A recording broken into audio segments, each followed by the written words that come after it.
And we are back. Welcome to another edition of the Sportsport.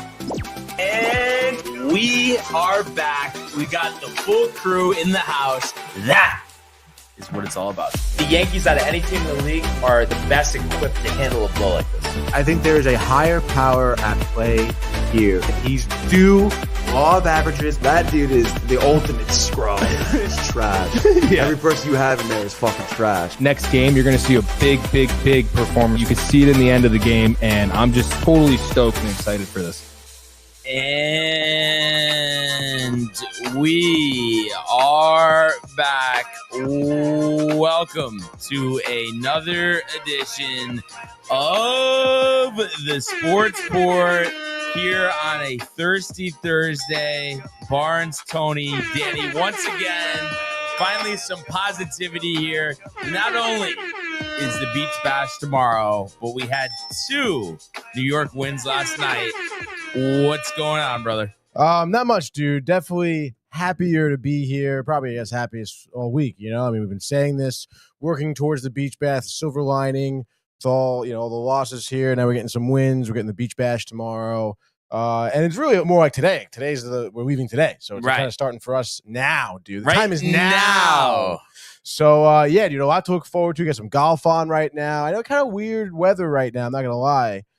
Didn't expect the overcast today. No, but I was looking in Staten Island, going to be hot and sunny later on. Today? Yeah. Oh, thank God, dude. Yeah, like mid to high 70s with some sun. There we go, dude. So perfect pool for some is meatloaf. But it's going to be interesting. I think tomorrow there may be like some drizzles in the morning. You know, drizzles in the morning, low 70s. But, hey, I mean, whatever it is, we'll be fine, right? Oh, yeah, we'll be fine, dude. The only thing that I'm kind of tight, but I guess I'm just going to maybe have a backup shirt or wear like something underneath, but probably just a backup shirt is like I still want to wear my tank top. Yeah. You know, but I can see it being warmer than it's expected. Would you go like classic, like white Under Armour tight long sleeve and then the tank and then the basketball jersey? I kind of just want to do the basketball jersey, but we'll see. Like I said, I'll have backup options. Rain jacket in hand, maybe. Rain jacket in hand, possibly. It was tied around the waist, you know. Yeah. Oh no. The way you said that, like you said, tight around the waist, not tied around the waist. Okay. But yeah, so a lot to get to. You know, we got Rocket Mortgage Classic in progress, so we'll talk about that in a second. A couple comments from a couple fellas that we'll see tomorrow. Oh yeah, is that right, dude? Looks like it. Yeah, we got Josh B saying, "Yo, one more day, fam, dude." Let's go, Josh B. Already started drinking, dude. Oh yeah, he has 100 White Claws on hand. Speaking of that, Kev, let's go. We want to smoke tomorrow. Is the Beach Bash. Can't wait to see the crew. Ditto, Kev, dude. We were just saying, dude, like how many Mets fans are going to be there? Yeah, not too many. But I guess, again, he's got Rick and Dave. Rick and Dave, dude. Plus, they're big Mets fans. They, you know, it's like, it's like 2 Yankee fans to every Rick and Dave, even more than that, maybe. And speaking of more than that, Ernie says, dude. Ernie. And then Michael Theophil, Goats, pumped for this weekend. Rain or shine, I'm ready, dude. Yeah. And I think that is going to work out just fine. I wouldn't be surprised. One of those situations, I've seen it with golf tournaments, with games. I'll never forget, like, the day Derek Jeter was getting his number retired, supposed to pour all day, this and that. Nonsense. That one drop. So really, I think that's what's going to happen. Fingers crossed, dude, because it definitely will make setup a hell of a lot more difficult. But I looked at the last hourly I had. It was over by 8, and then it wasn't starting until like 5 o'clock. Oh, so, sweet, dude. All right, thank God for that. And then Josh B with the yearny, and then with the drinking, he says. And my mother with a good morning, fellas. Good morning. Can't wait to see you, Mary. Yeah, she called me this morning, pumped. We're asking me about the broccoli, you know, how we want it and stuff. What is the MO on the broccoli? A classic, just garlic and oil. Garlic and oil. Crazy, dude. Pan seared, do they call it? Or? Sauteed. Sauteed. Yeah, she was asking me if we wanted to do like Brussels sprouts and garlic and oil and then like some cheese and the broccoli and stuff. But I was like, just keep it simple. Let's not get crazy. You're already doing enough, Ma. Of course. So, but I don't know. For me, broccoli and garlic and oil, like there's nothing that beats that, dude. Oh, yeah. I don't understand how anybody wouldn't like that. Yeah, my mom does for the holidays though. She makes like this. I don't know. I mean, you wouldn't call it casserole, I guess, but she makes broccoli and then she like puts cheese and breadcrumbs over the top of it and then bakes it in the oven. So it's like that cheesy breadcrumby, dude. Oh, that is also top notch, dude. Yeah, absolutely. So really, really looking forward to that. Um, and I'm just blanking here because Yankees off tonight. Are the Mets playing or no? Mets off too. There's a Mets. I have think a the game. Mets have a game tonight. Okay, Yeah, is it a Pittsburgh. day game or is it a night game? Pretty sure it's a night game. Okay, no, I wasn't sure if it was. Yeah, I'm not 100%. Let me just pull it up right now. Actually, Isn't it the last game of the Braves series? yes. Night game. Yeah, 7:10. Wow. Okay, so no getaway game. No, well, Pittsburgh. I mean, it's still Pittsburgh's a hike. I mean, I know they're not driving. I mean, there, yeah. So actually, What do you think? The flight's like an hour? Dude, an hour and a half, bro. I mean, yeah, you can watch man. a couple movies in that flight, right?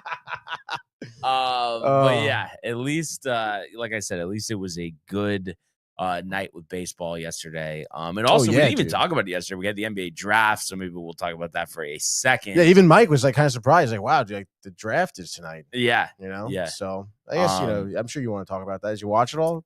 No, actually, probably the first NBA draft. I didn't watch 1 second. I mean, there is a second round tonight. Maybe I'll tune into that. Never know when you're gonna get those diamonds in the rough. Mm-hmm. Got the Knicks with a second round pick, Lakers with a second round pick. But yeah, we'll talk about that later.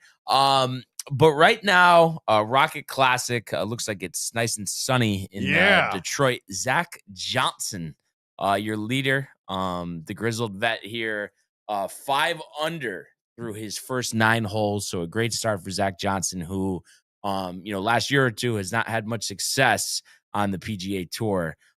Victor Perez, Andrew Putnam, Nico Echevarria, Minwoo Lee, Wyndham Clark, Lee Hodges, and Ryder Cup captain Keegan Bradley, all 4 under par. And you also have tied for 9th, Lanto Griffin, Colin Morikawa, Patrick Cantlay, Carl Phillips, Taylor Moore, Michael Kim, Sammy Valmaki, Hayden Springer, and Dominic Clemens, the amateur.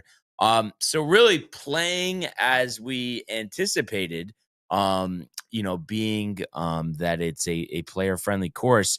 And I heard something interesting on PGA Tour Radio this morning. I guess actually Patrick Harrington, Tony, was talking about how he thinks, because there's been that, I mentioned this, Keegan with the win last week. Oh, should he be playing in the Ryder Cup? And then he was saying that he thinks, if that's the case, he should remove himself from the captainship. But then they were saying, that's nonsense. He's got a lot of good vice and assistant captains, including Kevin Kisner and Jim Furyk. Mm-hmm. And yeah, I think that, they're saying, oh, it's not the same as Tiger playing as a captain in the President's Cup. But I think it's like he could definitely do both. He's definitely got good assistants. So I don't even know why Patrick Harrington, would say something like hitting that, the bottle, maybe.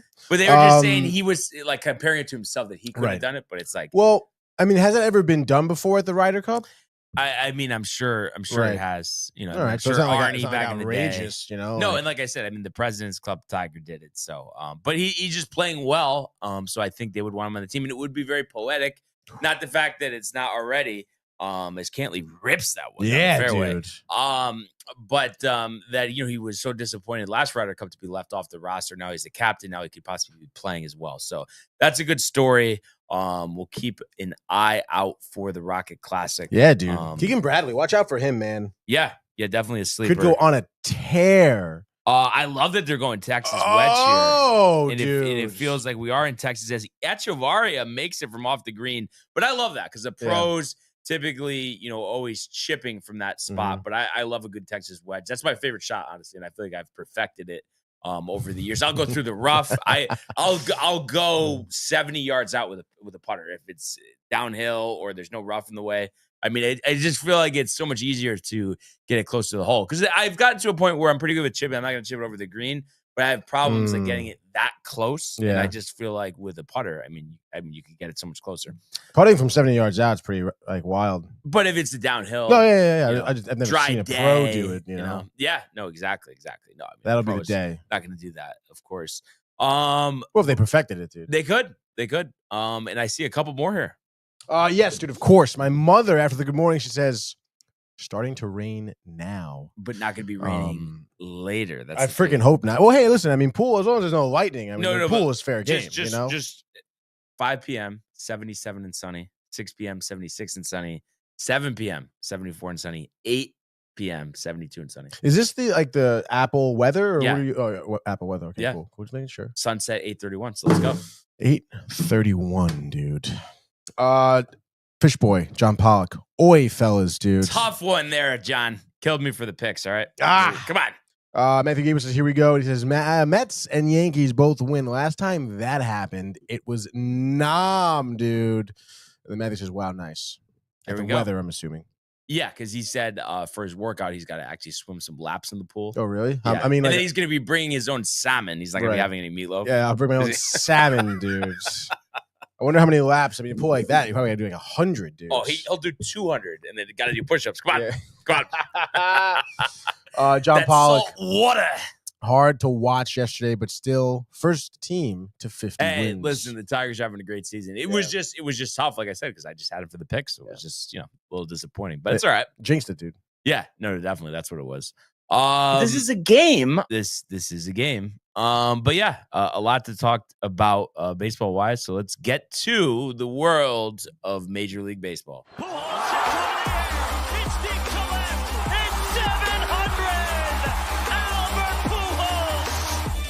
What a play! Stop it, Tony Skip. And Alonso cracks one of the Mets win the ball game. Out of sight.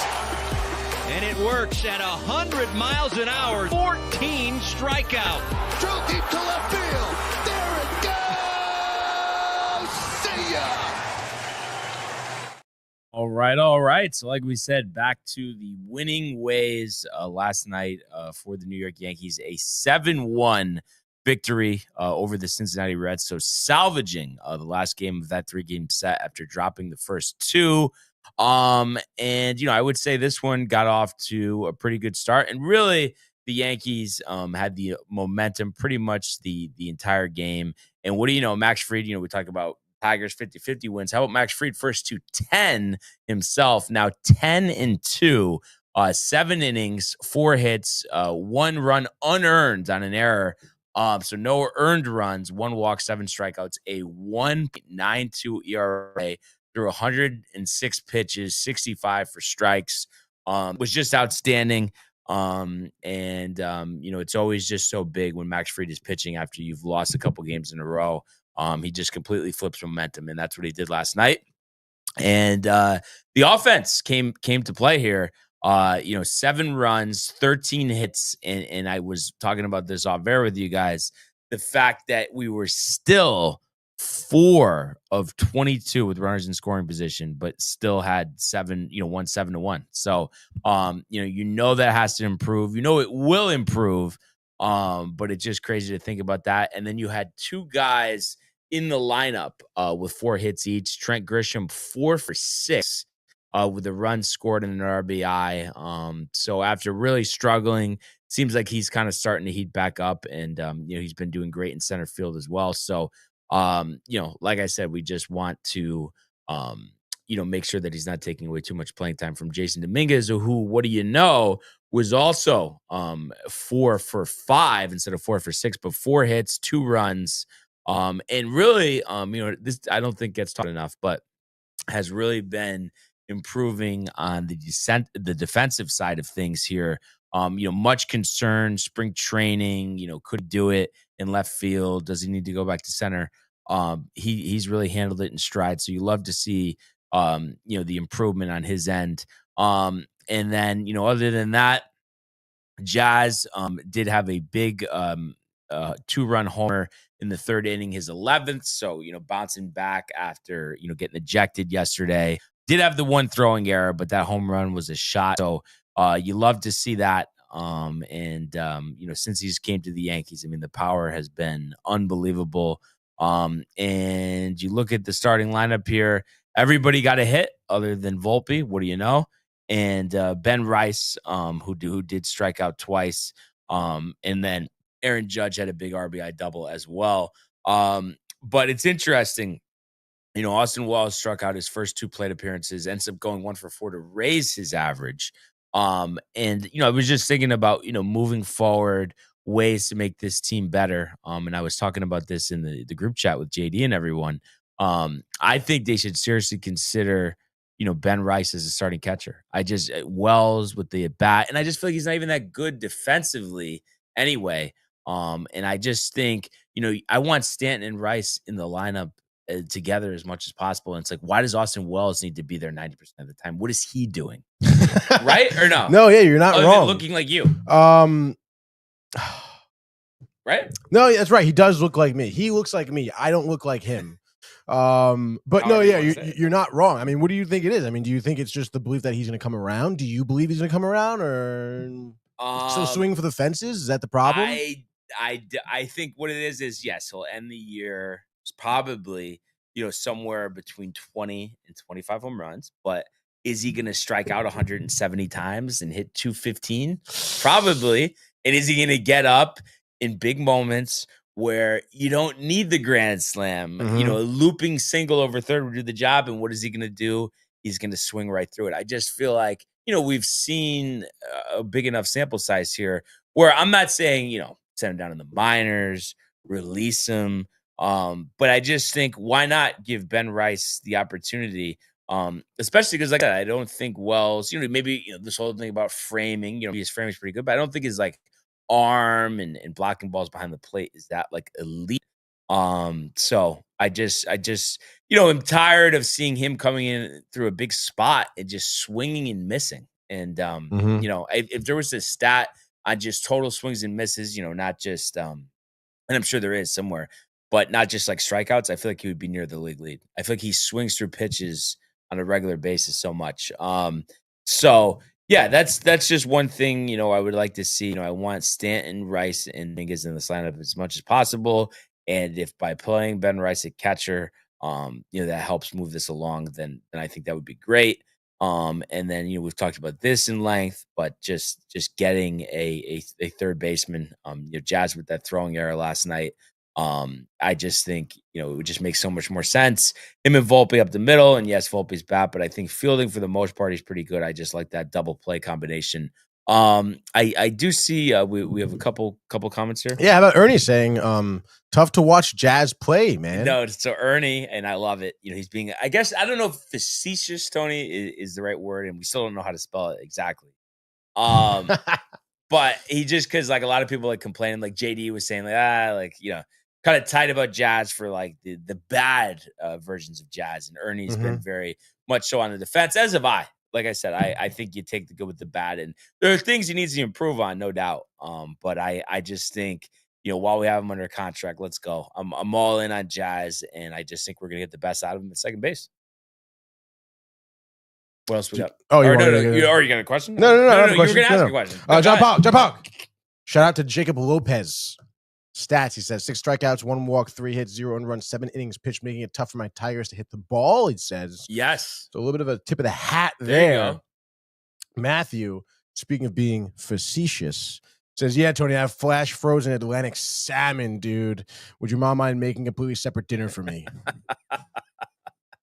There you go. There we go. Bench Wells, says Ernie, start Rice and Volpe down, bring up Lombard and resurrect George Steinbrenner, Yankees 2025. I love it. Fish boy. I definitely love it. But I think we got to give old George, even though I would like to, call him up right now. I was just looking it up.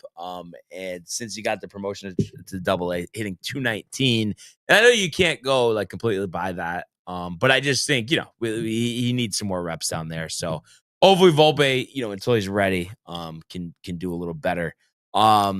But what do you think, Danny, about Rice catching, or at least doing a timeshare or something to get him more playing time?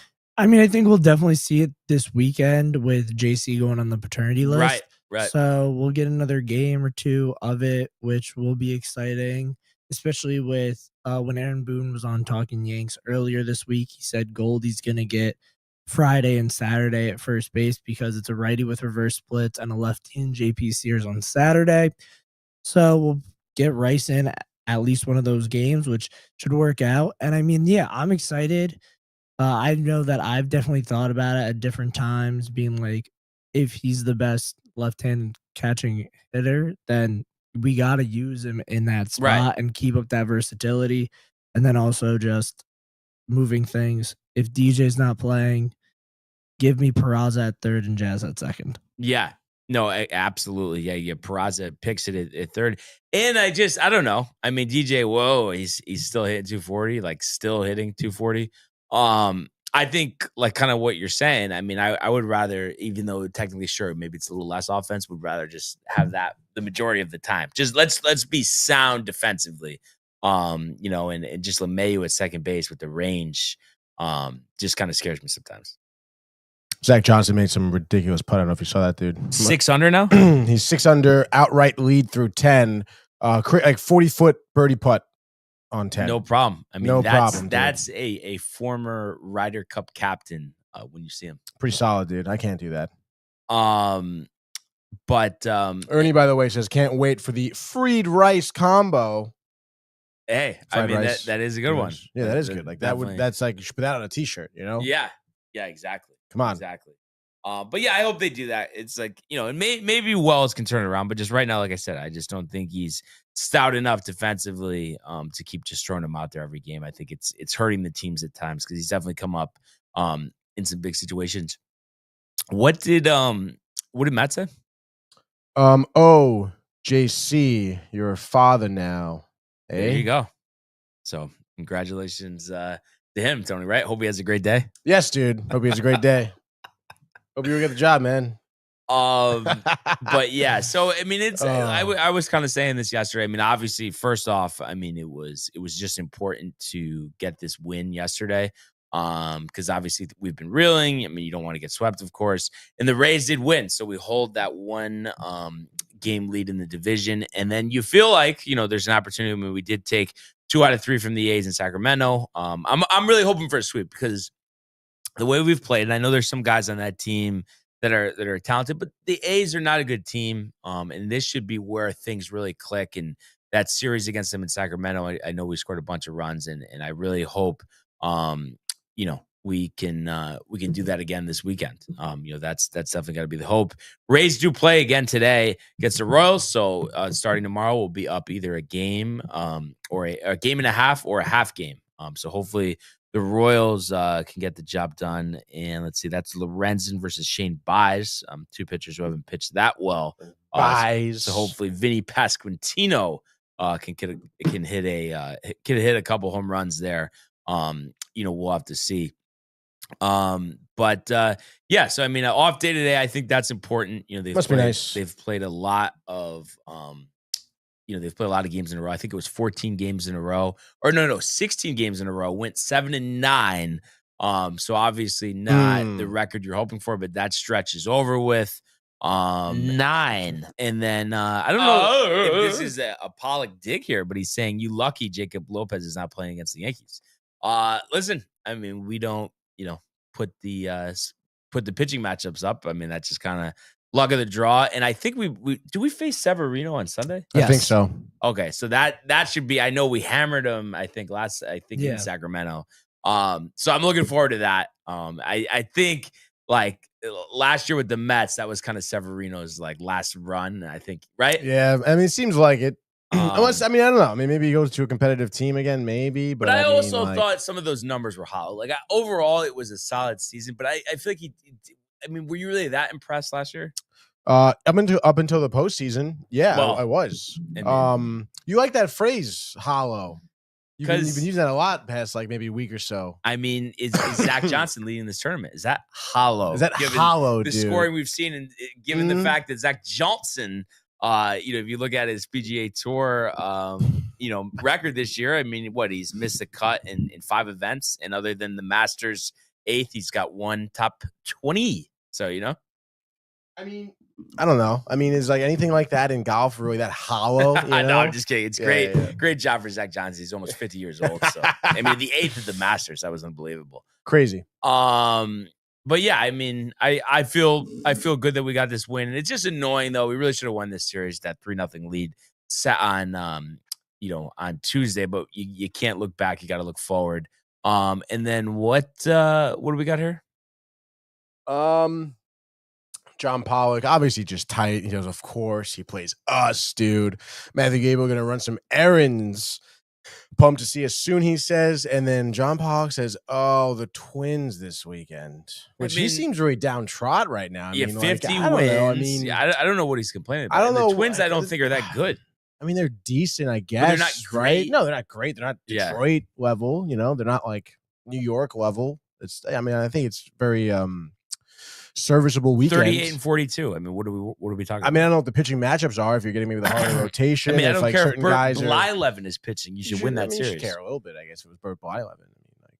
But I mean, I don't know. I mean, are they getting hot right now? Like, are they winners of like 6 out of their last? I don't know. 7, I don't think so. No, the Twins have not been good of late. They were hotter in May. They haven't been hot in June. Yeah, they're 2-8 in their last 10 right now. I don't know. Maybe just a divisional game, Tony, if that's the problem. Yeah, maybe. Maybe it just feels iffy about the division. I don't know what the Tigers' record is like within the division, but I would imagine it's somewhat good.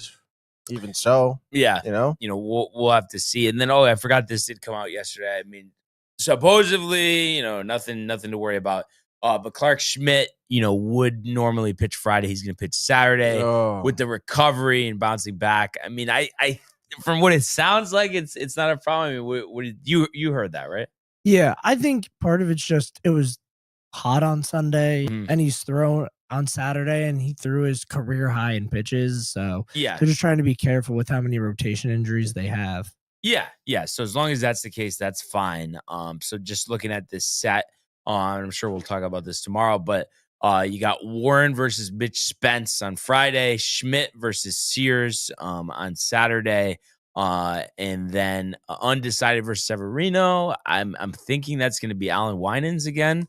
Winans, I don't know who else. I mean, I would love it to be Cam Schittler or Carlos LaGrange, but I don't think it's going to be them, right? Schittler. No, I mean, I think it also depends on how the bullpen is used on Friday and Saturday.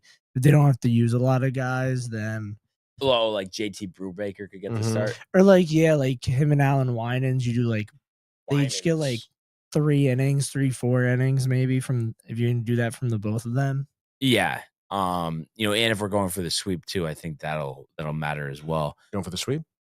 No, I'm saying hopefully. I would just making sure too he is still on the roster. So I think they're gonna start Winans, but maybe like they'll look at like numbers and stuff, and if like they think, maybe Winans will be better coming in after, I can see numbers doing something like that. But I hope the off days are reset. Look at the chips, dude. Really the chips. And then I mean, let's face it, after this A's series, I mean it's a big series coming up. 7 important games, 4 against Toronto. And then 3 against the New York Mets. That's right, dude. And they're getting hot. Might be a stink fest in Queens. They're getting hot. Donna Lee. Good morning, all. Good morning. Looking forward to meeting Donna tomorrow. She's going to be on set with us for the Sportsport. That's actually really sick, dude. Yeah. So, well, she better come with something good to say, dude. Oh yeah, it's Donna Lee. Come on, she's got a lot to say. All right. Yeah, Tony, no, I bet. You've missed some of the discords. All right. All right. Oh, JD, speaking of having a lot to say, he says Toronto ate shit. He says, "Are we going to Citi Field?" ? Yeah. I mean, first of all, Toronto. I agree. We're a lot better. So we should, but it just sometimes, I mean, right, Danny? I mean, it's been tricky sometimes at the Rogers Center, regardless of how that team is. Yeah, no, it's just because Vlad always wants to kill the Yankees. Yeah. When you have a great Yankee killer on your team, every series you walk into is scary. Oh, yeah, like with Ellie, the numbers they were reading off what he's done against us. The numbers. I mean, it's so annoying, but it's just. It comes off almost as like a slight against us, but I think it's just more. I mean, these guys are stars. These guys do this against everybody, but it is just like annoying though that Machado and Devers and Guerrero and you know what I mean. It's just like those are always the guys, but it's just because they're the best players on their team and that's why they succeed. Yeah, no, but then you also have like the Randall Grichuk's of the world. Oh yeah, Randall Grichuk. Yeah, exactly. So. It'll be interesting, but yeah, I think unfortunately, JD, I'm going to be 0-2 on the Subway Series this year. I think last time I was in Atlantic City, this time 4th of July weekend going to Rhode Island. So Unfortunately, not going to be able to go to those games. And not that I would probably still go anyway, but I'm actually thinking about this. I fucking hate how they put this on 4th of July. Like, what the fuck, man? I know. Like, I'm really fucking pissed about it, actually. I was just thinking about this, though. Is the Sunday game Sunday Night Baseball? Probably, right? 7 o'clock, I think. No, it's 1:40. Is it Friday? I was going to say are they doing Friday Night Baseball? No, there's no night games. How about that? Because really? Friday, it's 4th of July, so it's at like 3. Saturday, it's at 4, and it's 1:40 on Sunday. Yeah, tight, dude. Because Sunday, I could have been. If it was a night game, I could have went, but I can't. I'm not gonna be able to make it. Oh my god, what a shit show, dude. Yeah. Like what? Like, gotta play in the World Series, right? So come on. I guess so, dude. So fucking stupid. But you know what's interesting? Of course, the tickets are pricey, JD. Yeah, tickets are pricey. I mean, it's 4th of July weekend. Well, also, the City Field less seating capacity, so the tickets are always. Yeah, it's just a better stadium too. So. No, it's definitely really not. No, people said that. And no, nobody said people that. said that. Who says that? Fucking Keith Hernandez coked out. No, I believe City Field's a little nicer than Yankee Stadium. Sober. Well, first of all, hold on. Sober. Get to these 2 other comments, and then I want to talk to Danny. He says Tony LOL. And then Donna Lee saying, really, I'm not good at public speaking. Oh, Donna, listen, on JD's podcast, you're pretty good. I mean, I'm going to say, I feel like that's the classic, like, I'm not really good. And then she's going to say something like really nice. No, it's and funny. Like, a great question. Hilarious. Yeah. Like, he's hilarious. Classic. Ernie's saying start Stroman. That's interesting. Please. He's rehabbing, but he gave up 10 hits. Go ahead. But hold on. I want to hear this, Danny, because I've asked many people, and sure, I have heard that. And not all from Mets fans, I will give you that. Mm-hmm. But what is the reasoning here with Citi Field? Because I've been there many times. I don't see it. What is it? So for me, I've only been once. Oh, okay. So it was a Subway Series. Were you intoxicated? Game. No, it was a Subway Series game. Kidding. Yankees won. They beat up on Steven Matz. So I don't know. I just feel like it feels like cleaner, I guess, and like it's not in the Bronx. And so, like, I never went to the old Yankee Stadium, so I don't have any of that either. Like, I only know new Yankee Stadium, right? Where it's kind of just like concrete, whereas Citi Field, I think, has a little like so there's no concrete at Citi Field? Well, like it's like you know what he's it's a little more about, stylized. Dude. It's not just like gray and kind of like when you're walking around Yankee Stadium, like there's just a gray concrete wall. It's like there's nothing to look at, and there's not pictures of Babe Ruth and Joe DiMaggio and Mickey Mantle. There's sometimes where I make a left-hand turn and there's just a concrete wall in front of me. I got to turn around. No, I'm like, telling you, who made this stadium? I'm gonna say this right now, and I don't care if I get ridiculed for it. Yankee Stadium, in terms of baseball stadiums, most underrated stadium out there. The fact that anybody has anything negative to say about it is complete nonsense. Okay. Every time you step into the Yankee Stadium, there's always a full crowd. It feels like it's a World Series game.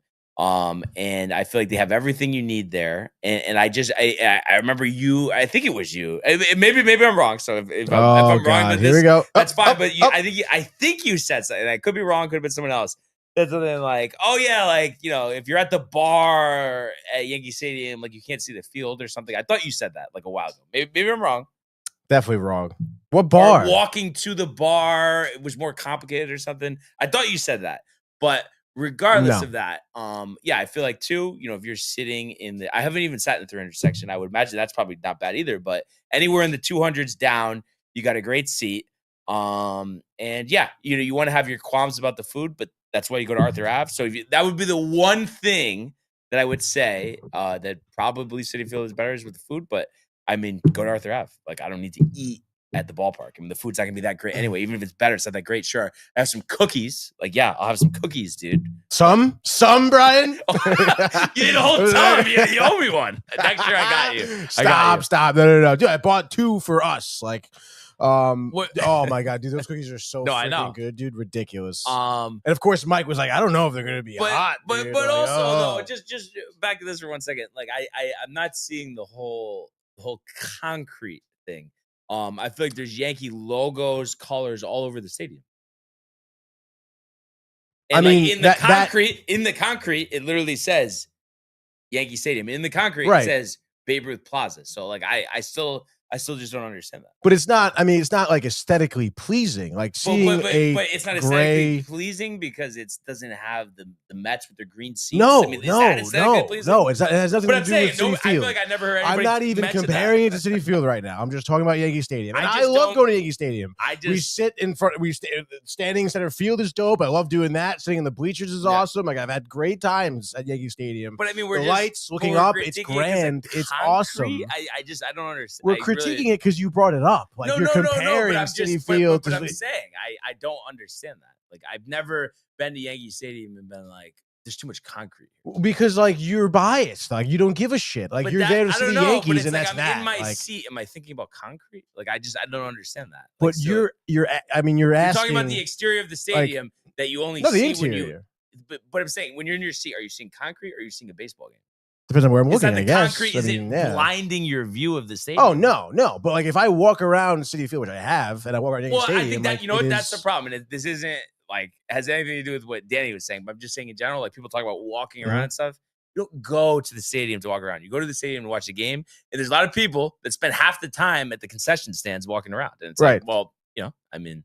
But, I mean, that's, like, like, not for nothing, but that is why people go to baseball games. Some people go to baseball games to experience the stadium, not just watch the game. You know, it's much more than just the game at that point, which is this is not why this conversation was started. Well, I think that's the problem. I think you're missing too much of the action if you're walking around.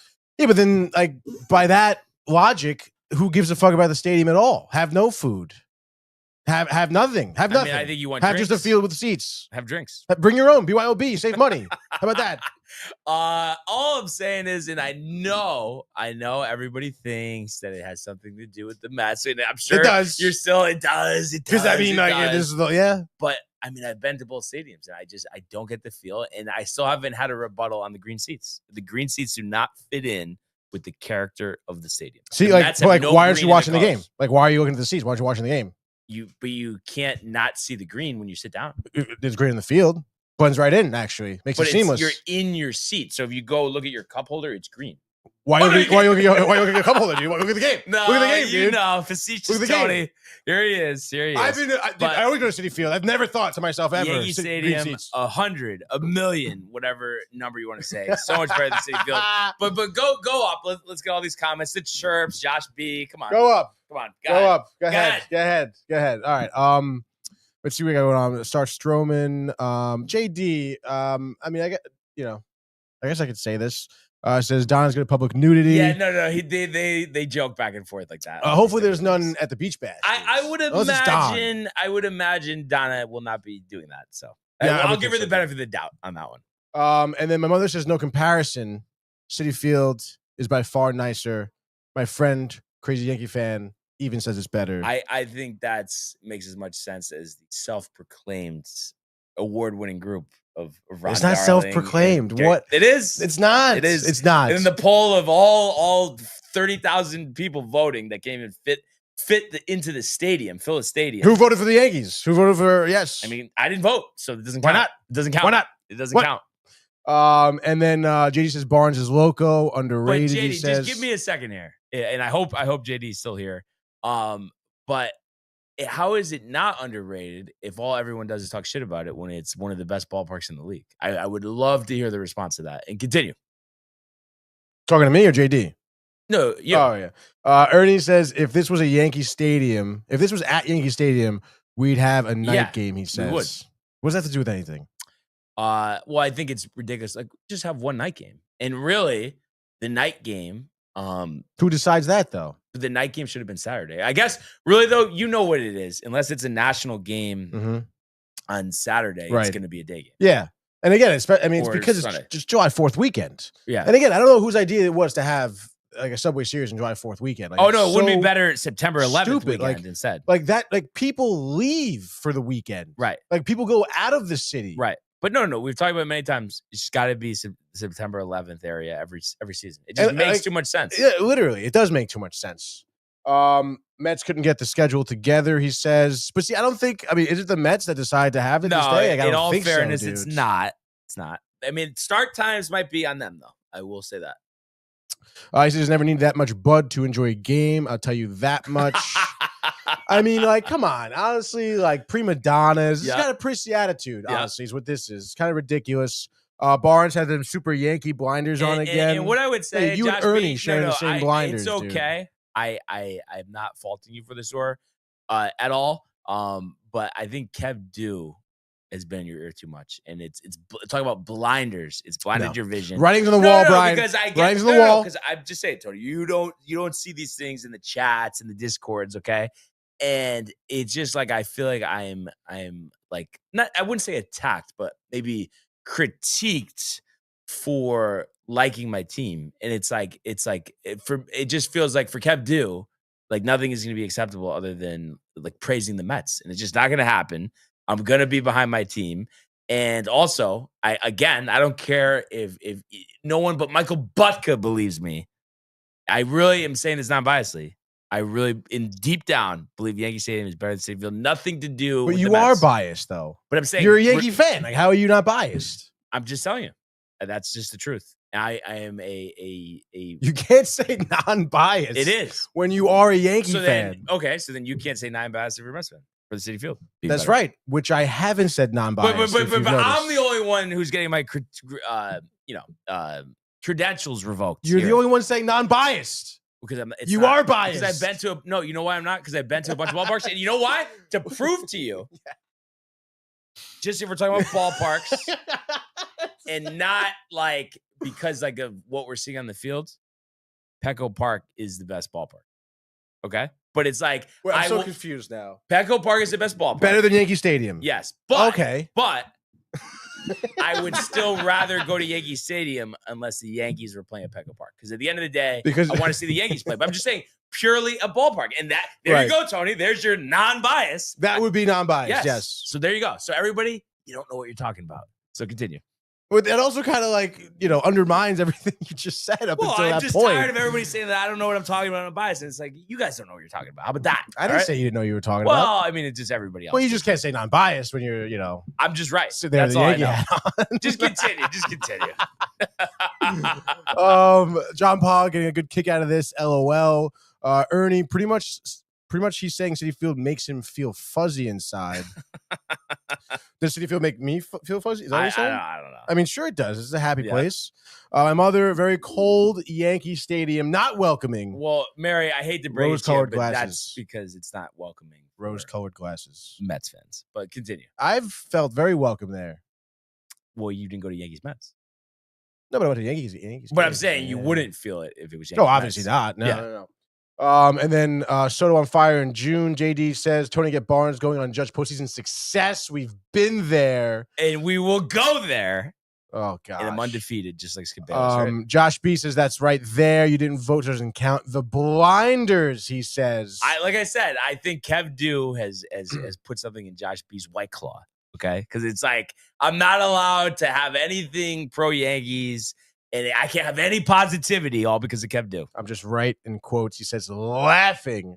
JD says Barnes has been attacked, verbally abused. Yes, JD. Yes, I appreciate you pointing that out. And then John Pollock says Yankee Stadium better. I'm a Tigers fan, but I love Comerica Park and would not trade it. I guess for anything like that park. He's saying. But so basically, what I was saying about Petco. Yeah, I guess so. I would love to go to Comerica Park. That's gonna be sick. Yeah. And then I don't think the backlash Barnes get is unwarranted, he says. Okay. Did he say anything else about this? About the backlash? No. I mean, could you elaborate on it? I mean, are you just going to leave us hanging like a cliffhanger? I mean, I think he's kind of saying like you do it to yourself, maybe? Is that what he means? I don't think so. I don't I mean, you did bring this up. Did I? Didn't you? Josh. Ernie says Josh needs a pessimistic partner.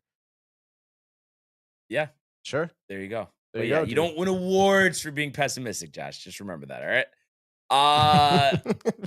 But I guess that's really, that's really where we're at. But I do think, like I said, this is a big point in the season. And I just hope we really, have our best series.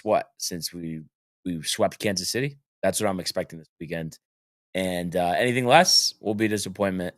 But good start last night. So that's what we got. And then fuck Citi Field. What do you got, Tony?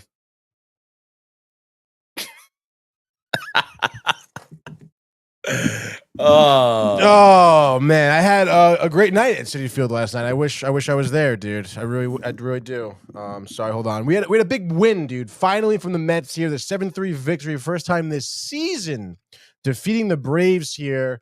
And it did come, I guess, like a breath of fresh air. You know, obviously scoring 7 runs, just like the other New York team did. You know, again, the parallels this season, Brian, have been nothing short of fascinating.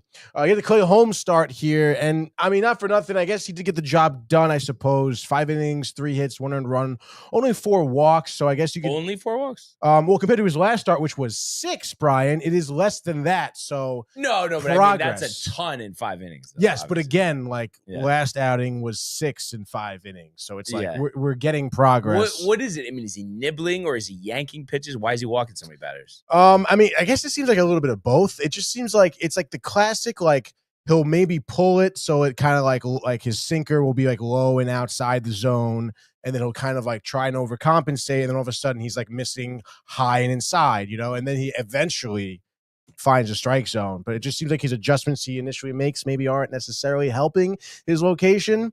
Okay. But also not for nothing, dude. I mean, you know, he was trying to pitch around the lineup a little bit more too, trying to get them to chase certain pitches. But obviously, hey, I mean, the Braves do have a good lineup, a lot of disciplined batters there, no doubt, especially the Braves team who are kind of hitting a little bit of a stride here. But obviously that came to a little bit of a screeching halt in terms of their starting pitcher, Didier Fuentes. Get hammered. Get hammered is right, dude. 3 1/3, 6 earned runs, 1 walk, 2 dingers given up, and it started early and often. Bottom of the 3rd, Ronnie Mauricio hitting his 3rd homer of his career of the season as Davis misses a really nice, easy birdie putt here. But in any case, that put the Mets up 1-0, and I think, you know, that kind of jump-started a lot of things for the Mets. And actually, I think even defensively, early in the game, I think top of the first, McNeil made this crazy catch, robbing Ozuna of a home run at center field. Yes, I had to say that was almost reminded me. I don't know, just because he kind of like went up on the wall. It reminded me of like a Torrey Hunter back in. Yeah, I could see that for sure, dude. And I mean, this is for me too. I mean, I don't know. I mean, I think I can confidently say that was probably McNeil's greatest play in the outfield of his career. Because God knows sometimes he does he's not a great outfielder, to be honest. Like when I saw him starting at center field, have a panic attack. But obviously, hey, I think he proved a lot of people wrong. And like I said, I think a lot of the dugout, a lot of the team was jacked up from that play. You know, Clay Holmes was. I mean, you saw his face on the mound after that catch. So, because Jesus, dude, like it doesn't matter. It was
a quick little 1-2, dude. Yeah, and there we are. And there we go, dude.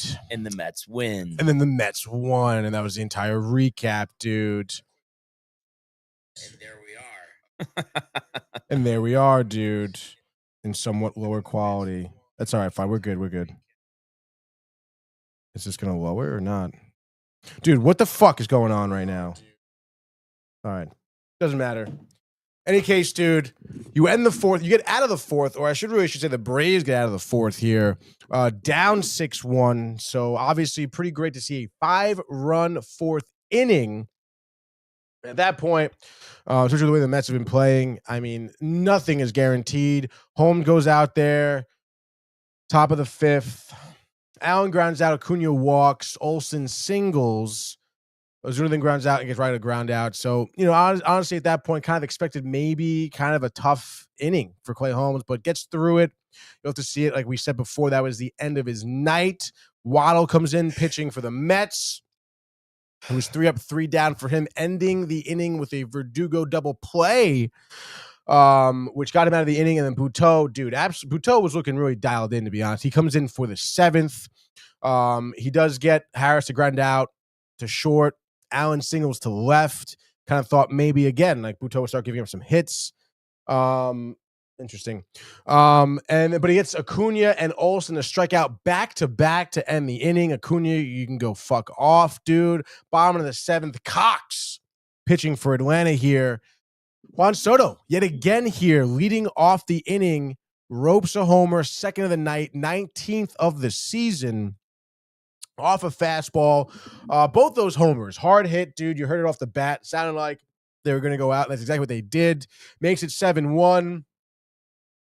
Top of the 9th, obviously. It's a 6-run game here. Mendoza doesn't want to use too much of his bullpen. Brings out this guy, Pintaro. Not much known about him in terms of myself. Obviously got a little bit of backstory from him last night. Apparently went to some D2 college. And I forget how he ended up making the majors, but a little bit of a Cinderella story. But it really wasn't a great story here. Ozzie Albies leadoff walk, Verdugo singles, Harrison grounds out, first out of the inning. Allen strikes out here. Pintaro, the strikeout stuff, you know, it was okay, I guess. I mean, his fastball was at 96, 97, which is cool. But then gives up a single to Acuna. Scores Albies and Verdugo, makes it 7-3. Mendoza pulls in, brings in Diaz. Diaz gets Ozuna to ground out to end the game, 7-3, just like that. Seems like the proverbial monkey is off the Mets' bat here. So, you know, it's nice to see the win, obviously. Scoring 7 runs, beating the Braves here, trying to split this series now tonight. You get the good start of Clay Holmes. I guess you can still use Diaz back-to-back. Obviously, Soto heating up. I mean, 19 homers at this point, which, not for nothing, but I remember our bet, 40 home runs.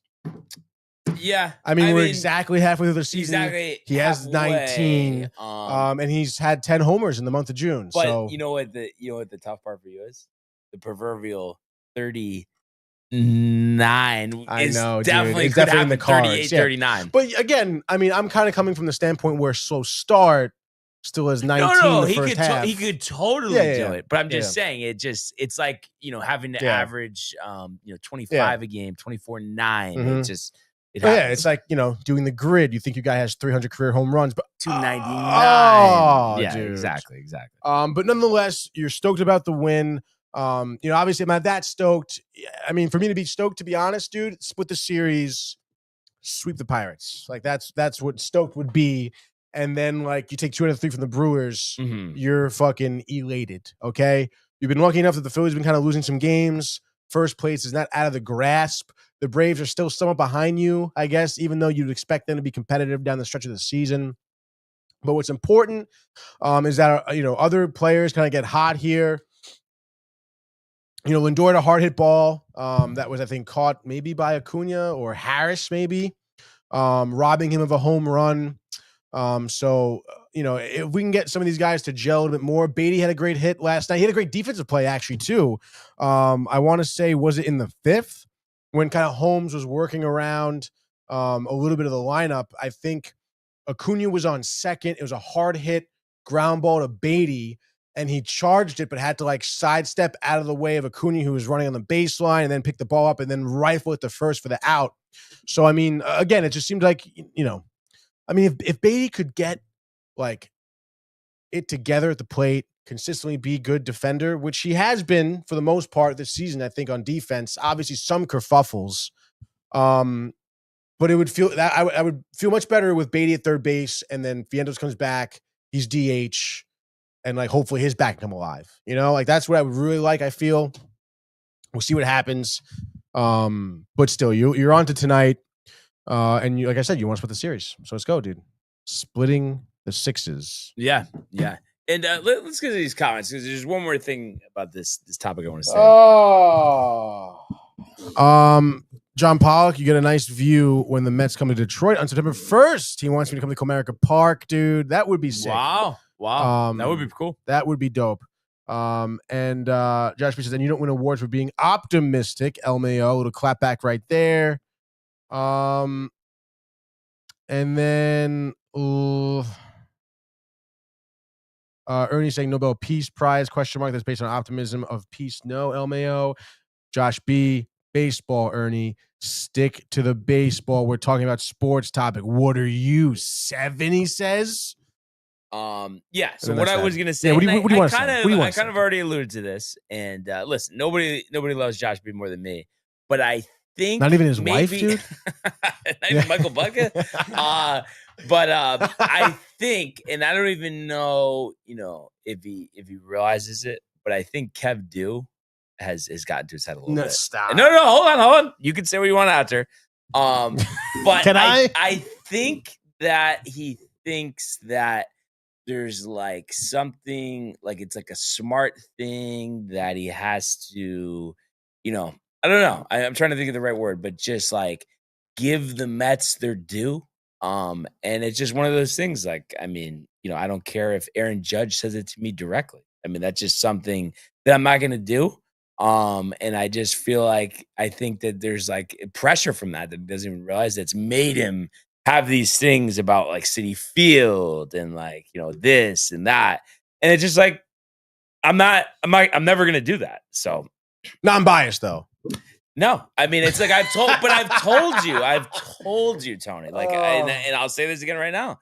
Mets are a good team. And just like the Yankees, they have some flaws. And if I were to like critique the Mets roster, first of all, I mean, you're in playoff position right now. Clearly you're a good team. We're one of the best teams, before this cold stretch. But I think for them to, have a chance to get where, all their fans are earning for them to be, I think that pitching staff has to be revamped big time. I look at that rotation and I just don't see many guys that I feel like I would say, can confidently produce in the postseason. And, maybe that'll be different when Minaya comes back, but I feel like Kadai is such a wild card. If I were you, I wouldn't want Griffin Canning anywhere near a postseason mound, and the bullpen too. I mean, Diaz, you give him the benefit of the doubt, has this stuff, has proven it before, but I think they need 2 or 3 relievers, to be honest. Yeah, no, I mean, injuries have been like riddling that bullpen, obviously, but also, Brian, I feel like you were sitting here same time last year with the same statements. And I think that this pitching staff will surprise you. Obviously, you look at last season. I mean, I know down the stretch of the postseason, they did not perform, but also, I mean, that's because you had a similar situation where you were spreading your pitching staff pretty thin. Kadaya, obviously, being injured was a big part of that. Peterson was just trying or just like coming into form. But I mean, yeah, I understand what you're saying, because you were getting even Minaya more, not really more so. I guess, Quintana more so, where he was laboring through these starts. I guess you can maybe compare him to the Griffin Canning of last season. But like you said, I mean, I am expecting a lot of Minaya when he comes back. I'm expecting to have Kadai back and for him to be dialed like he has been when he was healthy. I mean, he was one of the best pitchers in baseball when he was healthy. And not for nothing, I mean, Montas really surprised me on his first start out. I mean, I understand it's a small sample size, but from getting absolutely tattooed in his rehab starts to putting together 5 scoreless innings, I mean, is pretty impressive in his first start.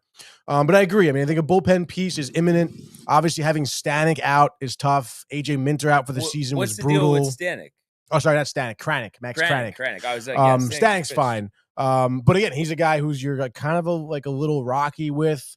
McGill's on the 15-day IL. I haven't looked up what's the deal with him, but you would imagine when Minaya comes back, he'll be going to the bullpen, which will probably help out, to be honest. Wait, Minaya is going to pitch out of the bullpen? No, saying McGill. Oh, okay. When Minaya comes back, gotcha, McGill will be going to the bullpen. So I don't know. I mean, there's some things to look at. Yes, there's definitely you need a bullpen piece. I think 2 and 1 starter. Honestly, that's what I it should be interesting to see where the Mets go. I mean, there was a lot of talk about getting an outfielder come the trade deadline. Obviously, that was kind of, I guess, a little bit of a idea at the start of the season. Obviously, you went through a lot of pitching injuries, so you're kind of your trade deadline ideas kind of change a little bit based around that. But we'll see. I mean, I clearly, Stearns has been bringing up guys, picking up other relievers, trying to capture lightning in a bottle, I think, so that he can go for an outfielder at the deadline. Obviously, these guys, Lovelady, the young dude you got last night. I mean, some of these guys, obviously it seems like he's grasping at straws, swinging at anything. Start throwing it against the wall, see if it sticks, to be honest. Mm-hmm. Which obviously, any GM would, I think, at this point. But until that happens, I mean, yeah, I think you may have to almost put a center fielder on the back burner, which is probably why they put McNeil out there to see what he could do. Is Luis Robert does he play center? Yeah. Might be someone. That was someone they talked about. Ton just because he hasn't been great. I know, but I mean, were you just worried about him coming in striking out a bunch? Yeah, at that point, should I just start Taylor anyway? I don't know. It's just tough to think about who. Specifically, Duran was someone they talked a lot about. Probably had to give up a lot. I think Mullins too is someone they wanted to look at. I mean, I guess Mullins, at least you probably wouldn't have to give up a lot. He's going into the last year of his deal, so that actually might make a little bit of sense. It would be. I mean, Duran would be cool. It depends on the package, though. But I just think this is what I was saying with our top prospects. I don't think you want to give up all your prospects to Jared Duran. Not that he's not a good player, but I still would just want somebody that's just, I don't know, a little better that would impact the team more. Yeah, no, definitely, I agree. But if you wake up tomorrow and it's Mauricio, Jet Williams, and another prospect, and Acuna, Blade, Tidwell, Acuna for Duran, all 3 of those guys for Duran, are you gonna be pissed or no? I mean, maybe, yeah. But then you'll have Duran, so it'll be okay. I mean, again, I'll have Duran to be kind of safe, dude. Yeah. Honestly, the whole Acuna and the brother thing was kind of pissing me off. So you're done with Acuna. Dude. You want to trade him to the Braves? No. I'm not done with him. I wouldn't trade him to a divisional rival. That'd be stupid. So you think he has? I mean, I think comparing him to his brother would probably be too much. But does he have star potential? Luis Angel? Or is it more of he's just a solid starter type of guy? I think he does have star potential. I mean, anyone who can run the bags like that and TikTok live star. TikTok live star. Really. I mean, apparently he has some success with the ladies. So I mean, that's good. Right? I guess, right? Yeah, confidence. Women, when in New York, right? Right, exactly, dude. I mean, there's plenty of women around the city. So I don't know, man. I mean, I feel like he has a talent. I don't know if it's an attitude thing, dude. And again, I mean, just seeing him interact with his brother, who knows what the fuck his brother's in his ear about, dude. I don't know. It sticks a little bit. It does. Yeah. But the talent is there. I mean, if he finds contact, he's getting on base and then he's running the bags. No, speed is obviously valuable. He was a big reason why we were winning some games early in the season because he can go from first to home. Speaking of speed, this surprised me, kind of off topic, but I was thinking about this because I was listening to the broadcast last night. And they said that it's a tie. Aaron Boone says a tie between Jazz and Jason Dominguez for speed. I didn't realize Jason Dominguez was as fast as Jazz. I didn't think that was. Well, I mean, speed for what though? Are we talking a 40, running a straight line? Because I think they just said fastest. They didn't really specify. Because that was part of Jason Dominguez's hit. Jason Dominguez's hits last night were all about his speed. He got down the line pretty quick. Okay. But it might also be just Jazz is so lanky. And I think Jazz is a little taller than him. Yeah.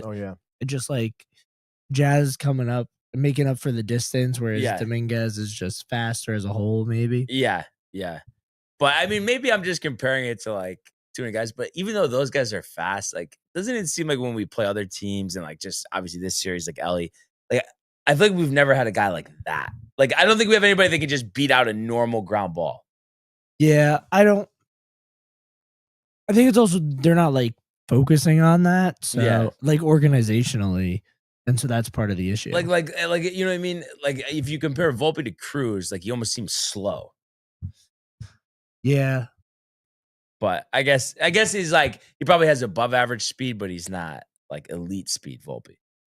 I mean, even like Boone has said he's not like fast. He's just like smart when he runs, which is debatable. But yeah, it also is like I don't think the Yankees think he's that fast because when he does get on first, they like don't have him steal. Right. And he's gotten thrown out a bunch of times too. Yeah. But yeah, just kind of interesting. Couple more comments here. What do we got? Josh B, I think is very upset with you. He's man. not upset. I don't know. Dude. No, he's like this not. is says I'm glad I'm not allowed to use my own eyes and have my own opinions. Call me Kev U, the Yankee fan version. LMAO. I actually don't understand that one, honestly. Kev Do. No, but I know Kev U, but I'm saying, but where's like the comparison there? I don't understand. Because you were saying how like Kev Do is like poisoning his drinks okay. too much. Who also says baseball judges speed by base to base? No. But it's just I don't know. Yeah, but how's Aaron Boone judge it? That's the question. Yeah, right. How does Aaron judge budget? But I don't know. I just what it is. This whole conversation, me Yankee fan and stuff. I just feel like I get I don't know. I guess misunderstood. You know what I mean? Because like I talked about this yesterday.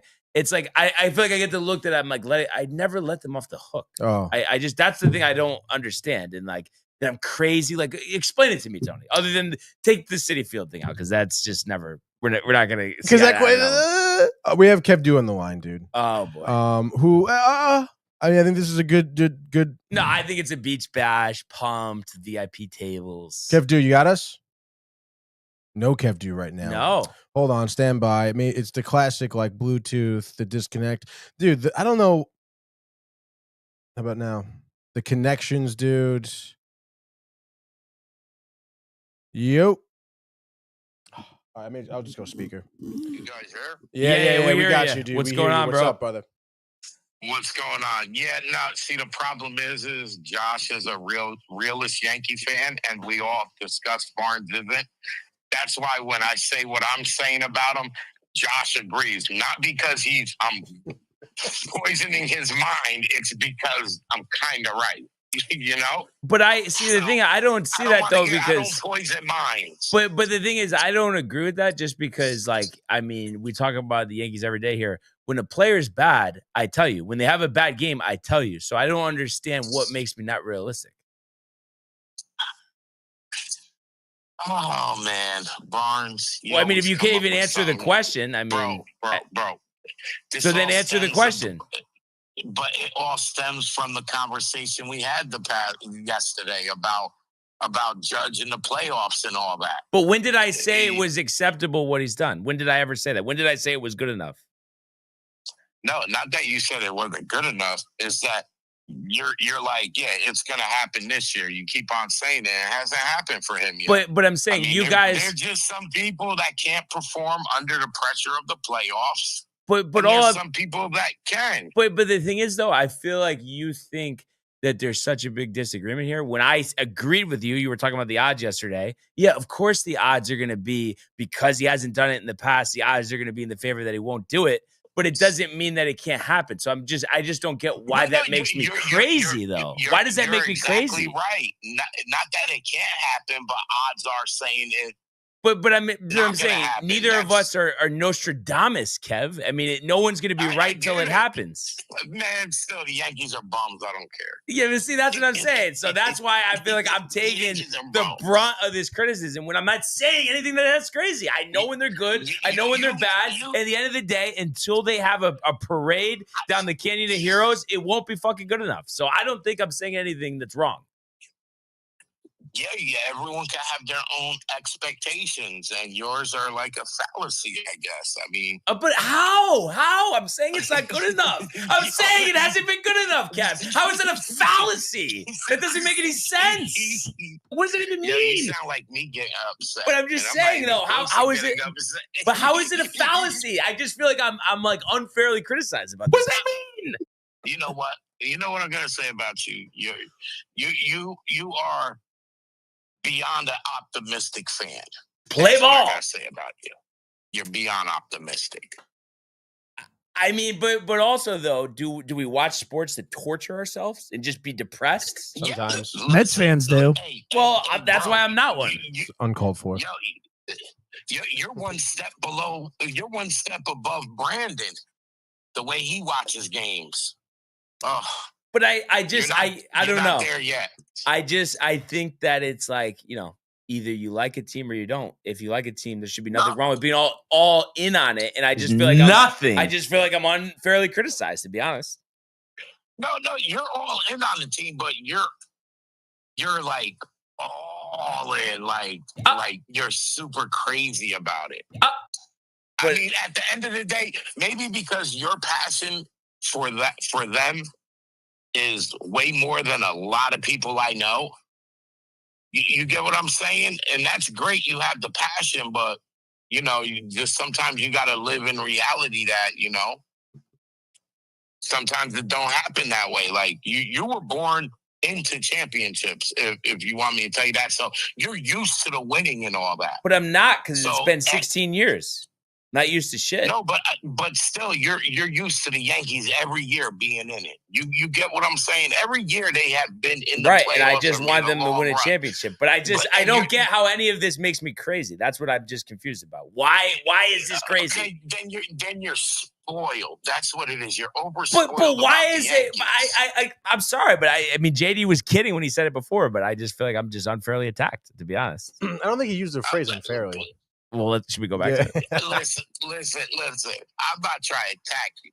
You know how it is, bro. We're going to have these conversations because, you're more passionate about the Yankees than I'm passionate about the Mets. But I look at it as, at the end of the day, me rooting for them, they're not giving me a paycheck for it. But if anything, me going to the games and all that and giving them paychecks. Yeah, but see, you know what it is? What I mean? I've never thought of, but I've whole life around baseball, basketball, football. But I'm saying, but I'm saying I've never thought of it like that. Okay, well, that's how I think about it, and that's why, to me, you're like you're what they call a fan, a fanatic. Yeah, exactly. You know what I mean? But I see it. I'm a fan. I believe I'm a fan of my teams. I ride or die in the good moments and the bad moments. I'll ride or die. I know at the end of the day, I don't get a paycheck from them. For me to get myself stressed out about a team or so hyper about, a team, it's just, that's how I think. They don't pay me, so. Yeah. But I'm saying it's all different perspectives. So still you're allowed to be like that, but it just feels like you guys, maybe I'm just taking it too seriously, but it just seems like you guys make me feel like I'm not allowed to be the way I am. And there's something incorrect about that. It's not incorrect. You're just one of those people. You're a fanatic. You go crazy about it. I mean, at the end of the day, a lot of people, are probably like me, that at the end of the day, they don't pay my bills. Nobody's like you, Kev. But I mean, have you ever seen Nick Turturro on Twitter or no? I'm not. Have you though? I'm not gonna blow a gasket if my team don't win. I'm not gonna go crazy. I might say, damn, they fucking blew it. But at the end of the day, that's it. You know what I mean? Because at the end of the day, whether they win or lose, I don't get shit except a satisfaction for a couple days, and then it's championship's over, whatever, it's on to the next thing. You know what I mean? I just don't get myself crazy in that. But I think also though, but you don't think that has to do with a lot of your teams haven't won in forever, so that you just kind of given up on it?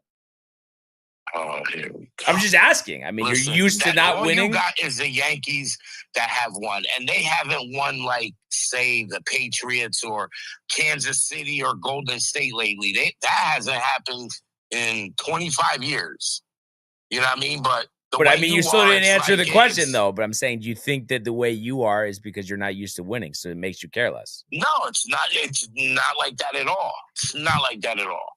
All right. I was just wondering. I'm telling you what it is. It's at the end of the day, they don't pay me to be crazy like that. So I'm not going to go off the hook. Yeah, if the Mets and the Yankees are in the World Series, yeah, I'm going to go crazy for a little bit. But in the back of my head, I know at the end of the day, regardless win or lose, it don't change my life. Yeah, I mean, everybody's allowed their opinion, but I just think at the end of the day, I think the criticism of me is over. Everybody understands. We can all have different opinions. That's fine. I don't need to be attacked every day and be talking about what pajamas I'm wearing, okay? Hey, at the end of the day, Brian, we love you, man. It's just, gotta have some kind of content going on. All right. As long as everybody's on the same page. Hey, can't wait till mañana. Yeah, hell yeah. Gonna be great. Can't wait to see you guys. Yo, I'm sitting on my uncle's porch. It is so nice out here. It's 80 degrees with a nice breeze. It's not sunny, it's cloudy, but it's just compared to yesterday sitting outside. Oh God. Yeah, dude. I'm so pumped that the weather's gonna be so much better this weekend. It's only gonna be like 70 degrees tomorrow. Yeah, dude. It's like way better. If it was gonna be like yesterday or 2 days ago, it would have been freaking. Oh God, dude, forget it. It would have been miserable. I just gotta see which hoodie I'm gonna wear, my zip up DTV hoodie or my purple DTV hoodie, because I know it's gonna be cool early. I feel like rocking the purple would be a good idea, dude. Stand out more. Yeah, exactly. Yeah, I do like that purple hoodie, but I do like my zip up also. Yeah. All right, Kev, what do you got? Prediction Mets tonight, dude. Braves final game here. Are they splitting the series? Yeah, they're gonna split it tonight. I think it's gonna be a 4-2 game tonight. 4-2.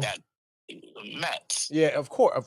Obviously, dude. Come on, man. What do you think about the bet me and Brian had? Soto 40 homers in the year. You think that's gonna happen? It could happen. Look at the tear he's been on, man. Yeah.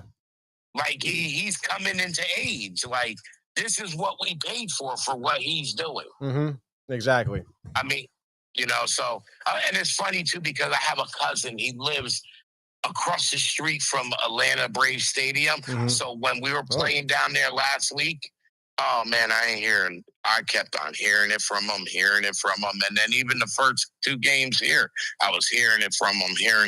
And then last night he was like, yo, y'all whooping our asses. I was like, bro. But it's funny, he's from South Carolina. Mm-hmm. He'll sit and wear Yankee hats all day long because I guess when you're down south, that's the end thing. Let me have a Yankee hat. That's great. Really? That's interesting. Yeah. Well, the logo is gold. That's what I've always told Tony. The logo is gold. Yep. That's all right. That's it. I'd rather have real Mets fans wear the Mets logo. It's about silver right about now. Until they start winning chips, it's not going to be gold. Silver. No. We're going to get the gold New York this year. Yeah, okay. Yep. All right, Kev. I think that's enough. Kev, but yeah, we'll see you bright and early. See you tomorrow. All right. Peace. Kev do. So I think there was a little more clarity on that. But I think it's just, I've talked about many times, Tony, I don't care what anybody else thinks. And I know, too bad Matt's still not here with us. But, and kind of almost going off of what Kev said, growing up, that was the norm. The Yankees winning. And it's been such a long time now where it just feels like, I just need that. I need to experience that again. We got another call coming in. Ernie? No, actually, not unregistered, but not saved for me. Middletown, New Jersey, though. Good morning. You're on the Sportsport. What do you want to talk about? What's going on, man? It's Anthony the Mail Truck. How we doing? Oh! Yeah. What's going on? Nothing much, man. I just had to talk about that loser mentality that Kev was spewing. Let's go. Listen, we love the Yankees, and that's because yes, we are spoiled. We have not had a losing season in my whole lifetime. That being said, there's nothing wrong with it. You know what I mean? Like, yeah, we haven't won a championship since 2009, but we've been at least close within the last 8 years, right? So going back from 2017, 2019, that whole Astros thing kind of, is still a thorn in my side because I feel like we should have at least won one championship during that time. Being that, they cheated their whole way through. And even in 2017, we got them to Game 7. They knew every pitch that was coming, and that's half the battle in baseball. I'm sure you guys have played in your lives, and know that if you know that a slide is coming or a curveball is coming, you're going to sit and wait for a fastball. And once you get in a Aroldis Chapman 102 mile an hour fastball, you're going to put it into the seats. Yeah. No. And I agree with that. I always have hated the Astros, and it was a shame because of the COVID year. I was supposed to go to all 3 games in 2020. That would have been awesome in Houston. But the one thing that killed me about that, and unfortunately it's continued on here, we still could have beaten them despite that, even though as crazy as that sounds. But it's every year it's the same problem, not hitting enough. And I love the way we were hitting in the beginning of the year. Now, obviously, it's been kind of spotty now. But I think, as always, even though our pitching is probably better than it has been in the past couple of years, even without Garrett Cole, that's what it comes down to. So that's the thing I've been waiting for so long, is to see us firing offensively in the playoffs. And I hope it's this year. And I've got a lot of slack for saying I think this is the year that Judge, breaks out. A lot of people are very pessimistic about that. But, I mean, don't you think he's just too good to just keep doing the same thing in the postseason every year?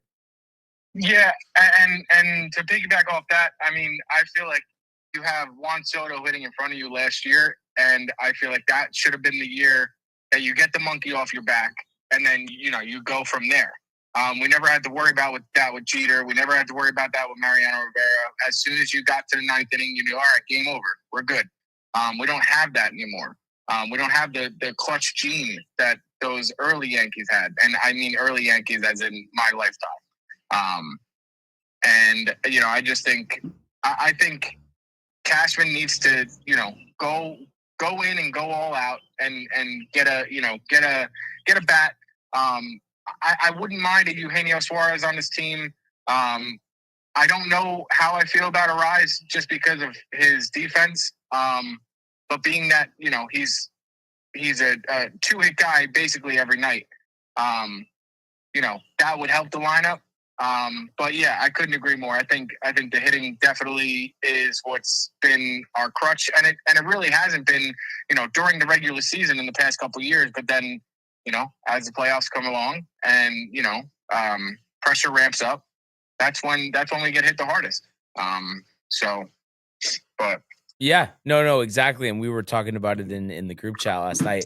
Like speaking of hitting and optimizing that, and sure he could earn some of the time back, but like we were talking about earlier on the show too, Rice has got to take some catcher starts from Wells. Wells, I mean, it's just so disappointed with him. I really thought he was going to be a really good catcher, but I mean, I feel like every time I turn on the TV, he's striking out every single time. Like I'm just tired of watching that. He looks lost. Yeah, I agree, and I saw you write that in the group chat last night. I'm close to being done with Wells. I'm not as close to some people are with dumping Volpe. I don't think that he's as bad as he has been. I just think that he's, trying to be the player that he's not. And launch angle and all that stuff has a huge, proponent of it. But also, like, I looked in the major leagues, there's 18 players hitting over 300. So, like, you're not going to get this, this average guy, you know what I mean? Like, Judge is 1 in a million where he's hitting 350 and slugging, and OPS is above 1-2. Like, it's crazy. But you're not gonna get those guys anymore. And it's time to adapt, and it's time to try and figure it out and get us to where we need to be. Yeah, no, absolutely. And Suarez is interesting. Last year the contract. Would you be concerned though, just because we talk about playoffs, hitting, contact? He's been a huge strikeout guy. I think the last 3 years, 196, 214, 176. Would that concern you at all, or you'd rather take the fact that he could hit one out at any time? See, it would. But if you're hitting him 6th or 7th, I don't think you're worrying about that. Yeah. You know what I mean? Yeah. Like I don't think it's that much of a big deal to get someone. Now, if you were to get like an Arise or someone like that, you'd probably bump them up to probably the leadoff spot, and then just make the lineup deeper, because then you would have lefty righty. You know what I mean? Like that's what Boone's been trying to do, and this front office has been trying to do, because we've always been righty dependent. But Goldie's come back down to earth, and these guys aren't going to hit like this all year. You know what I mean? And Jazz has come along. Jazz, since his, I'm sure you guys have the stats, since his stint off the DL, or IL, sorry. He's been raking. And well over he's 300. He's the Josh Donaldson that we're supposed to get 2 years ago. Absolutely. You know what I mean? He's the guy that gets everyone up, gets everyone excited, gets everyone fired up. And that's what we were hoping for when we got Josh Donaldson that one. Now giving up Gio was a little heartbreaking because I like Gio, and he's a great player, but not a great player, good player. But I don't know. I'm excited to see where they go and how they decide to attack this trade deadline. Like Buster Only's been saying, and Jeff Passan, and there's not that many players. There's not that many people, that you want to go out and go after. But to give up a couple mid-level prospects, you know what I mean? Like, it was funny that you said yesterday, that our low level or our mid-level prospects are low-level prospects to most teams, which is granted is 100% accurate. We do have those big hitters, but until they get going, and I mean, I hate the fact that we had Clint Frazier, we had Gary Sanchez, we had Gleyber Torres, we had all these players that we could have gotten something for and revamped our farm system and did some things, but we never did, and we held on to them too long. Esteban Florio, like, we held on to them too long, and then they went to poop because it didn't work. Yeah. No, I agree, and that's why I'm open to giving up some guys, maybe just not Lombard.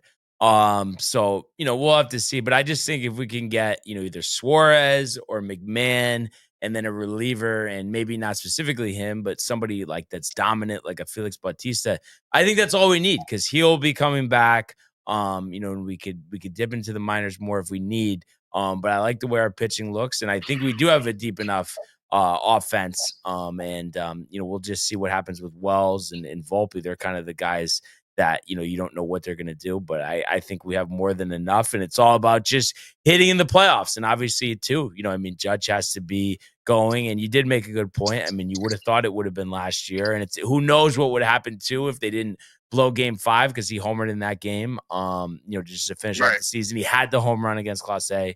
But I'm going to be shocked if it's that bad, because I just think every year of Aaron Judge's career, he's improved in some way, and this is the last thing. And I fully believe. I mean, really, it all comes down to chasing. The chase rate, I think they said last year, went up 15-20% in the playoffs. So, I mean, it's just like you would think there's enough tape of him doing that he's going to correct that. But we'll have to see what happens. But it was good to just get the win yesterday. And then, I hope we could just sweep the A's. And then we got a couple important series next week. But at the end of the day, despite a real rough stretch, we're still leading the division. And there's a lot of baseball yet to be played. So let's go. And that's all that matters. I got one thing left to say, and that is next year we're going to have a 1, 2, 3, 4 of Cole, Fried, Rodon, and Heel. So I'm excited. I'm not looking forward to next year, like right now, because this year we're in the present. But looking forward to next year if we were to. That's a pretty good 1, 2, 3, 4 right there, and then Clark Schmidt rounding out the rotation. Best rotation we've ever seen depth wise, that's for sure. Oh yeah. Yeah. Excited to see you fellas tomorrow. Oh yeah. And I'll listen to the rest of the show, fellas. All right, thanks. Appreciate it. See you tomorrow. Peace. Great call there by Yak. That's dude. For sure. That's for sure. So he's pumped up with the Yankees. So nice to get that. Like, nobody attacking me for how much I like the Yankees. Just a normal Yankee conversation. Danny's very good at that too, but I don't know. Josh B. I mean, the question marks are coming out. It feels like he's got his Mets pajamas on sometimes. Almost. Oh, stop it. Stop. I'm just kidding with you, Josh. But, lighten up. Come on. Anyway, so picks. I know. Did you take a look at yours by any chance, Tony? No, I haven't had time. I know I'm 4-2. Hold on. Let's see what we got going on here.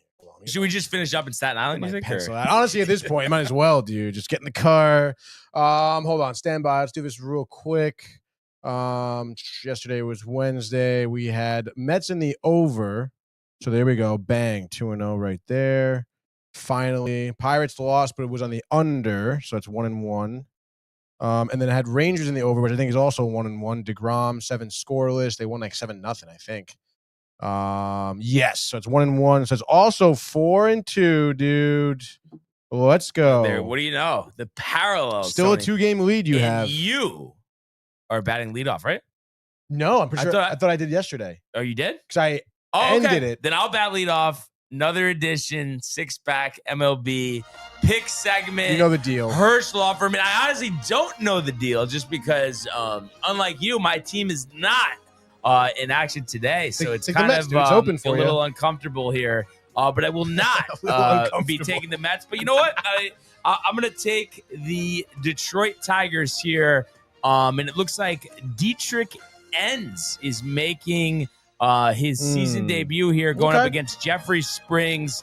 Tigers coming off that disappointing loss yesterday, and this is a 110 game. Lineup's already out. Gleyber Torres doing a good job in the leadoff spot for Detroit, 280 with 7 home runs. Javi Baez also pretty good too, hitting 285 with 9 home runs. But anyway, I think the Tigers piece this one together. You know, like I said, I don't know too much regarding Enns. Looks like he has not pitched in the majors since 2021. You could say that could be problematic, but I believe in Detroit here. I think they piece it together. I think they win 5-1. So give me Detroit and the under. All right, so Detroit and the under. Let's write that down.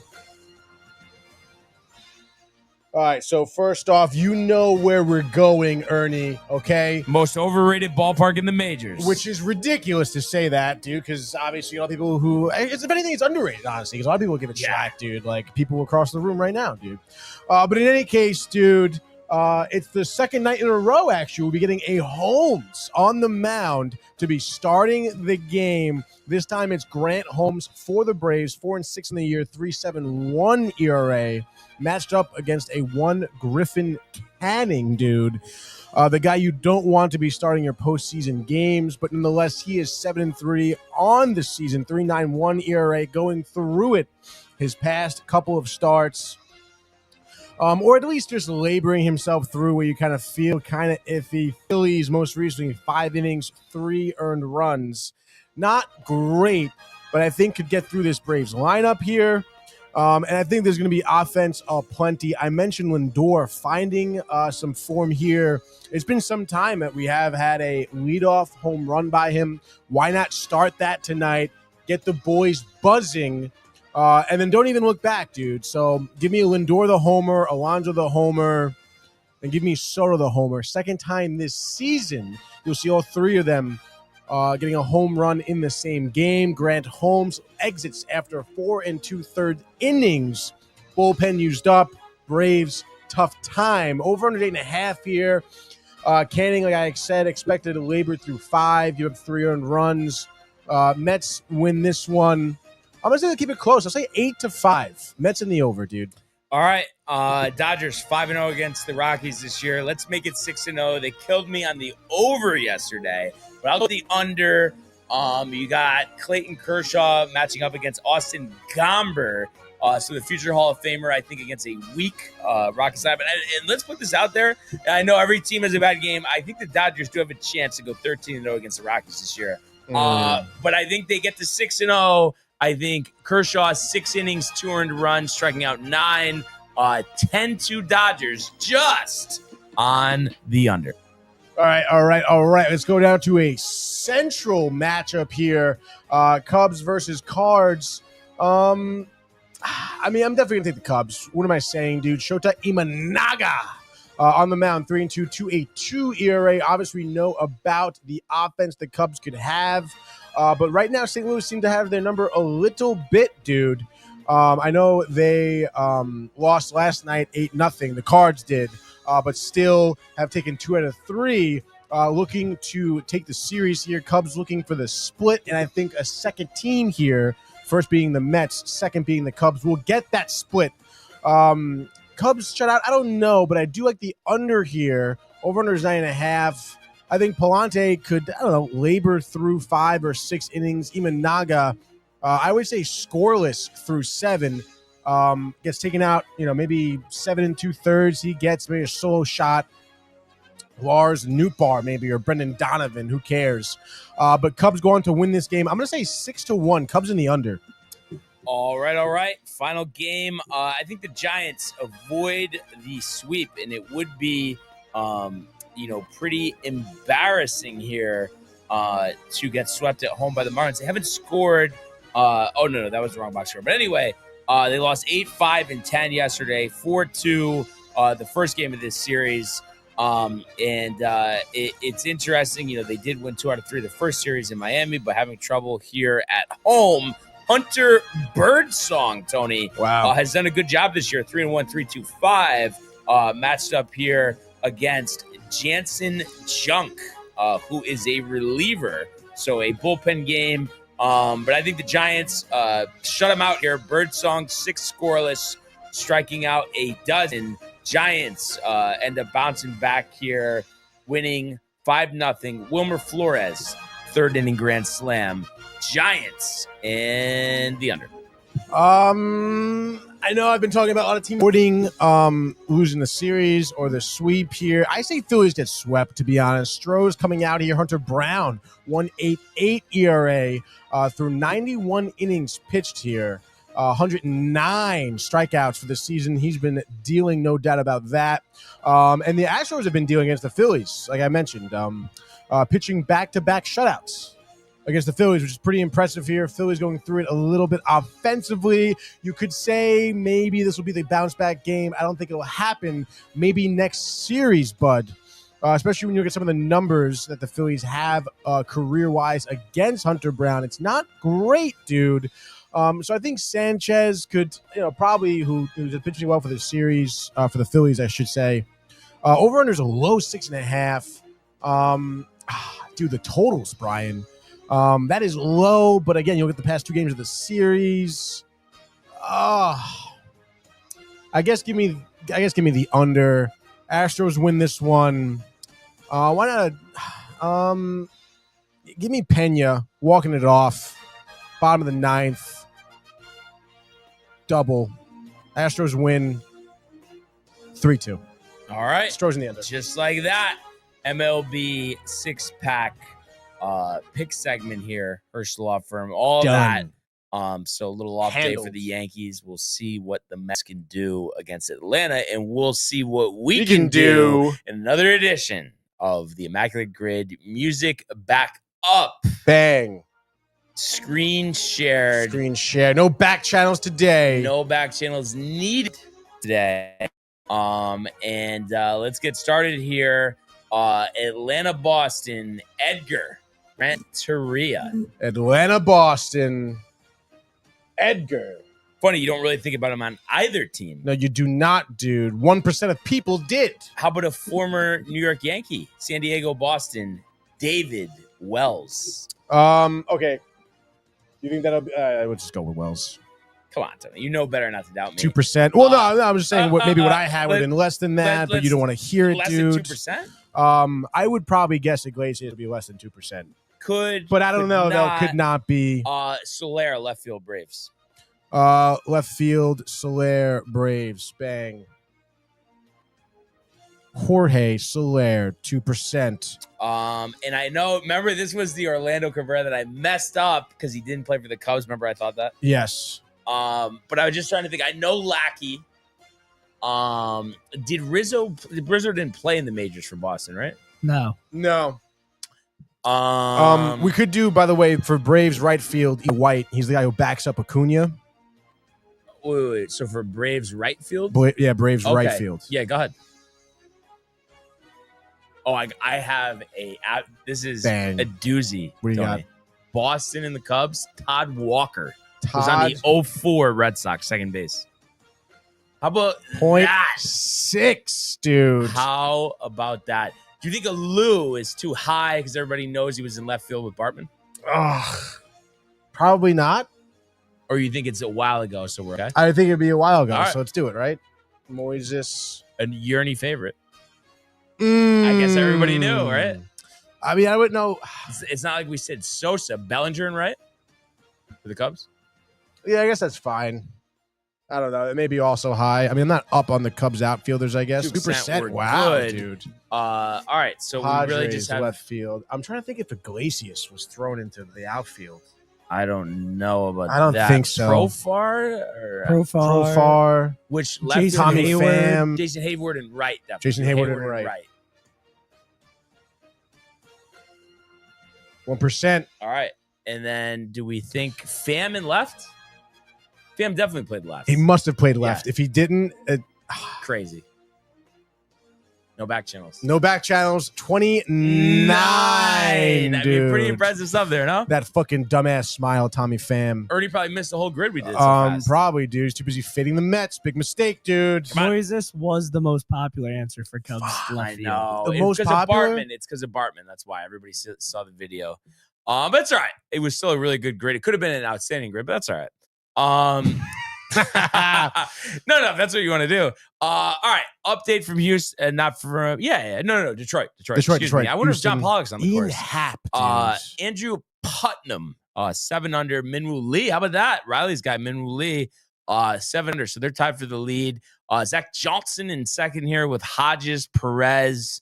So they're at 6 under. Adam Hadwin, the Canadians, 5 under with a slew of golfers, including Lando Griffin, Nico Echevarria, who we saw chip in for birdie, Wyndham Clark, Patrick Cantlay, Byung-Hyun An, Chris Ventura. You got Cam Champ at 4 under, Michael Kim at 4 under as well. Thorben Olsen, 3 under through 17. Christopher Morel. Keegan and Oskay are 3 under through 14 and 15, respectively. Ricky Fowler, a former champion, at 3 under par as well. Brent Snedeker, that's a story. He's 3 under here through 13 holes. So that's what we got there. Just wanted to do a quick one over here on the NBA draft. Cooper Flagg, as expected, goes number 1. Dylan Harper, so number 1 to the Mavs. Dylan Harper, number 2 to Rutgers.